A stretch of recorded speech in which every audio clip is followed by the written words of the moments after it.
Karen sent fake cops to arrest me for illegal gardening, not knowing I'm the county sheriff.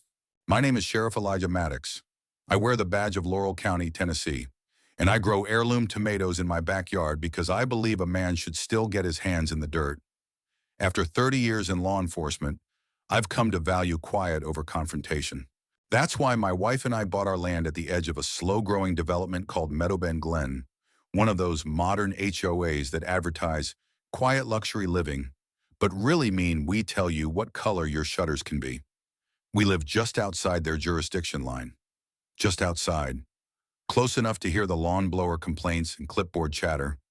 Far enough that their rules don't touch my soil, or so I thought. It started with a note in my mailbox. Your gardening structures may be in violation of community soil use guidelines. Please remove planters by the 15th. HOA Garden Oversight Chair. I almost laughed. We weren't in Meadowbend, and there is no such thing as a garden oversight chair. I ignored it.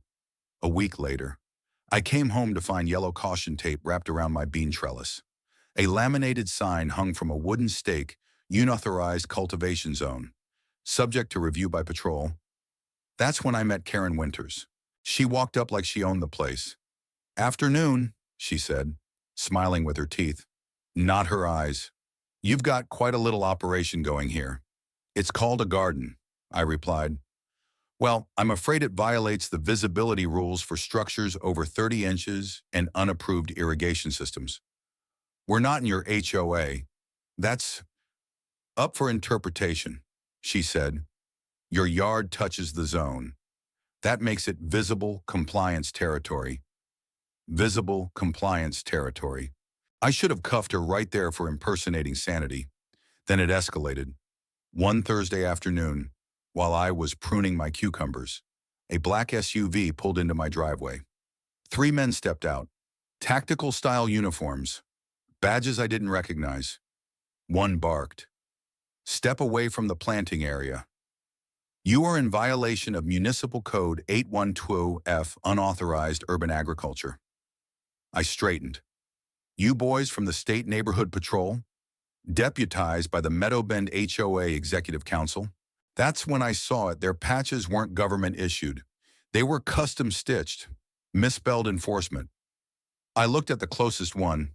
"Son, you don't have the right to enforce a parking meter, let alone step foot on my land." "Sir, we've been ordered to cite and, if necessary, detain." I laughed. Then I pulled back my shirt and showed them my badge. Laurel County Sheriff. And you're about 2 seconds away from felony impersonation of law enforcement. Karen showed up just in time to see me reading them their rights. "You can't arrest them," she screamed. "Ma'am, they're impersonating officers, trespassing, and issuing fraudulent citations." "You've orchestrated this," she stammered. "This is about compliance. We're protecting the value of this community by faking a raid on a vegetable garden." I radioed for backup. Within the hour, 2 real deputies arrived. Karen was detained on charges of conspiracy to commit fraud, harassment, and unlawful impersonation of a government body. The fake officers were charged and booked. Turns out 2 of them had prior records. It didn't take long for word to spread. The media had a field day. Sheriff targeted by fake HOA patrol over vegetable garden. Karen's gardening crackdown ends in jail time peppers. Power and the price of control.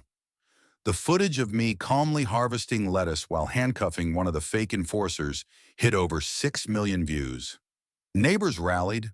Families who had been bullied by Karen's board came forward over 20 false citations, including fines for overgrown basil, excessive sunflower height, and guerrilla composting. Karen pled guilty. She was fined $25,000 and sentenced to community service. Ironically, at a local community garden, the fake HOA dissolved. In its place, a volunteer group focused on real community development, shared seed banks, backyard sharing days, and composting education. They asked me to cut the ribbon at the new greenhouse. I did it with pride and gardening gloves. Hazel, my wife, added a new sign to our fence. "This land grows food, not fear." Sometimes, the roots we plant grow deeper than we know, and sometimes karma blooms in rows. The end.